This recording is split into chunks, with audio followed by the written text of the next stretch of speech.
This is Rick Rule for the Rural Natural Resources Investment Symposium, held July 7 through 11 in Boca Raton, Florida, or via live stream in the comfort and convenience of your own home.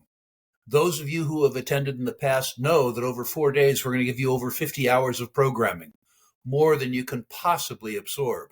The consequence of that is that we're introducing you to all of our exhibitors, all of our experts, and all of our speakers before the conference so that you can allocate your time at the conference more efficiently and be prepared to maximize the advantage that you might draw from the conference. Today, I'm interviewing a friend of very long standing, Frank Trotter, a man that I've known for almost 40 years, and a man that I have the utmost respect for in terms of organizing community banks. Our discussion will be his latest activity, Battle Bank, disclosure of conflict of interest. I'm an investor in Battle Bank in more ways than one, so don't take me as a disinterested third-party participant. Note that every exhibitor at the Natural Resources Investment Symposium has to pass an interesting test, which is to say, I have to own them, or I have to have invested in them, or if they're a service provider, I have to be a customer of that service. And Battle Bank covers both of those. So, Frank, first of all, thank you for your efforts on behalf of depositors. Thank you for your efforts on behalf of investors. And particularly, thank you for your efforts on behalf of myself and your sponsorship going back many years of our Natural Resources Investment Symposium. Welcome. Thanks so much for having me here, Rick. This is going to be a great conversation. Tell me something about Frank Trotter. Take me back into Frank Trotter's history in banking and tell me why I ought to care about what he says today. Well, it's interesting, sometimes I frame myself as a simple country banker, which may not be exactly correct, but conceptually, I really like community banking. Long ago and far away at something called Mark Twain Banks, which was a great Midwestern name. We were downriver from Sam Clemens' old hangout. We had a community bank that covered a lot of Missouri. And in that process, we moved over to the capital markets division and actually started dealing in fixed income, which expanded to foreign currency fixed income. Back then, rates in New Zealand were 27% for a 3-month CD. Australian 10-year notes were 15%. It's a different environment. And along this process, we created something called the World Currency Deposit, our first one taken in January of 1986, which is more than a day or two ago, back when the Dead Sea was only sick. And from that, we have really built a way for people to invest, to diversify their cash holdings into foreign currencies, the world currency products at Mark Twain Banks, which we continued later at Everbank, and we'll have a similar product at Battle Bank. And that's just the beginning of what we did. We also dealt way back then in precious metals. Later, after Everbank or Mark Twain Bank was sold, we started something called Everbank.com. I was a co-founder there. Launched that in late 1999, early 2000, about 8 years before the iPhone, as a direct-to-consumer bank, one of the very first. And at that time, we sort of looked out at the market and said, people aren't being paid for the deposits. They're being charged high fees, and they're not getting great service. Still happening today, but we were able to fulfill that over the next 17 years, building from zero way back when to about $28 billion when the company was sold in 2017. And I think it was really an attention to the clients, a feeling of community, and the development of fair products that serve that community. So that's a quick overview. Happy to go into any other detail, of course, but hopefully somebody will care to listen to me with that background. Well, over 200,000 people cared at Everbank. It's important to remember that. When people think of community bank, they normally think of community being defined geographically in terms of a locale, like, as an example, Mark Twain at the beginning. But Everbank, and now Battle Bank, describes community, I think, differently. Perhaps you could go into who your intended community is.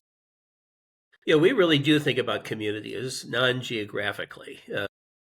Typically, when you used to start a bank, you draw a circle around the branch, and that was your community. But we really view people who have similar attitudes, approaches, and interests as a community. Battle Bank in particular, we're focused on folks who are self-directed investors, people who want to do things very specifically the way they want to do them. And they typically consume independent financial research. They listen to podcasts, they watch YouTubes, and they're very interested in financial research. They take action based on this. And a lot of the time they have no place to take that action. So at Battle Bank, we intend to provide them with those facilities to enhance their investment return. We can talk about some of the products in just a minute, but we really focus on that broader community, almost a clan of folks who maybe don't think exactly alike, but are interested in doing things their way.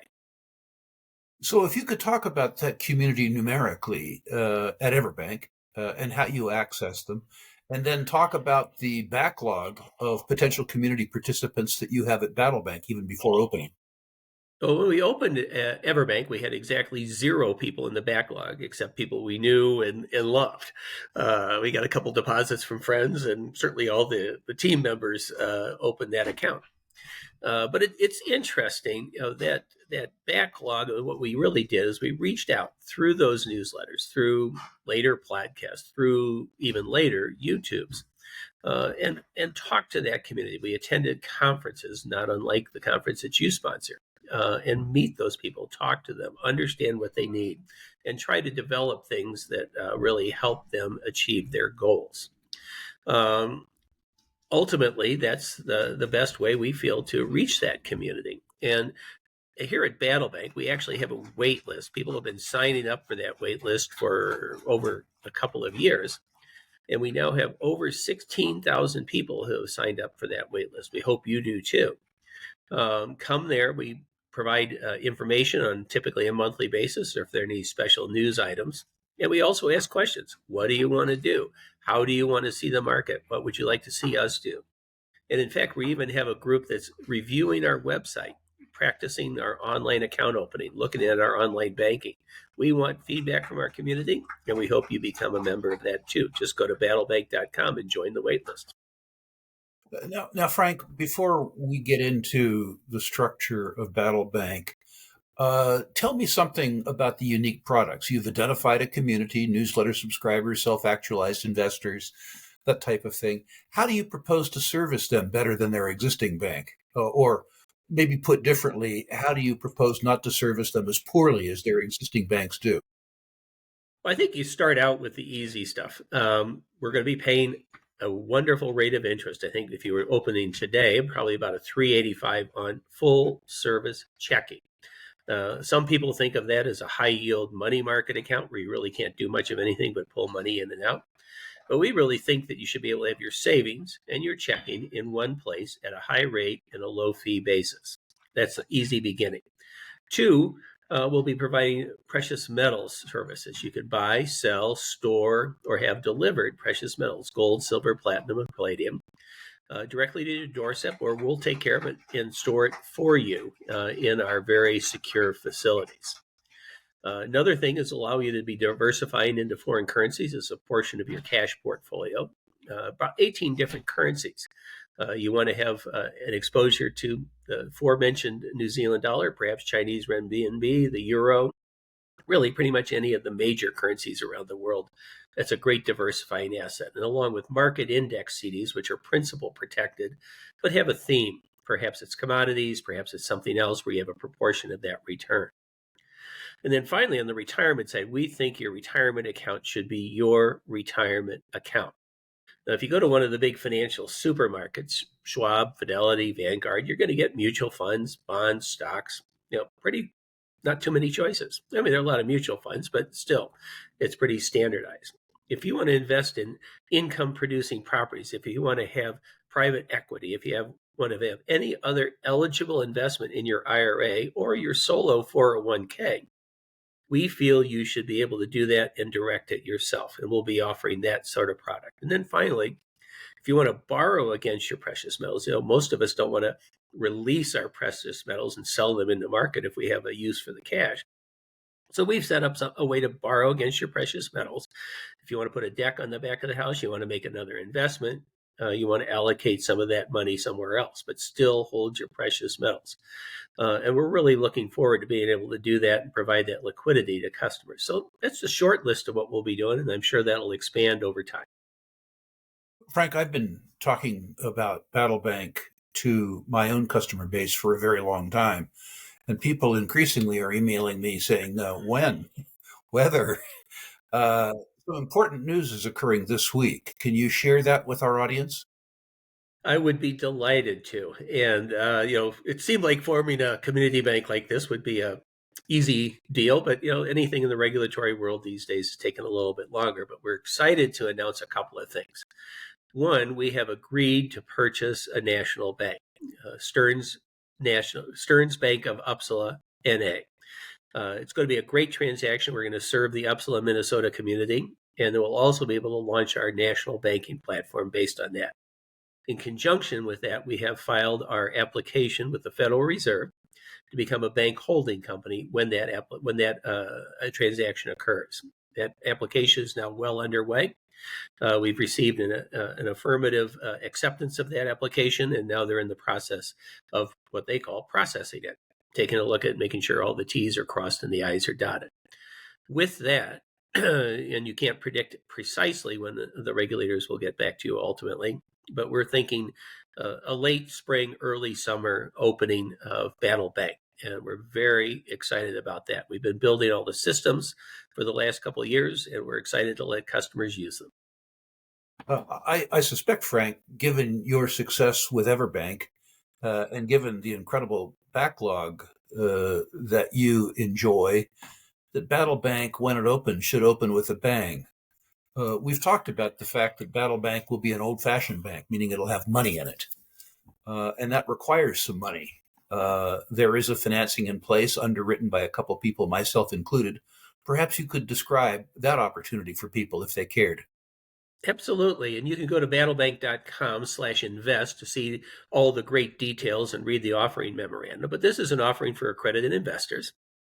And it is currently a convertible note that will convert on or about the time the bank opens to common shares. And we really feel, as part of a community, that shareholders and depositors and borrowers should all sort of be in the same book. We're not really out there looking for these giant private equity firms to tell us what to do. The offering is a convertible note. It bears interest until conversion at 7%. And it will convert at the same rate as other shareholders in this pre-opening capital round. So you're in there the same as anybody else if you invest in this. It's a great way to participate in Battle Financial, building Battle Bank. It's a $75,000 minimum, and it is for accredited investors only. Of course, you should read the offering memorandum, and it's considered high risk, but we feel that this is going to be an excellent way to participate in the building of Battle Bank. Frank, the purpose of these interviews is to introduce the attendees at our symposium to the exhibitors and sponsors of the conference.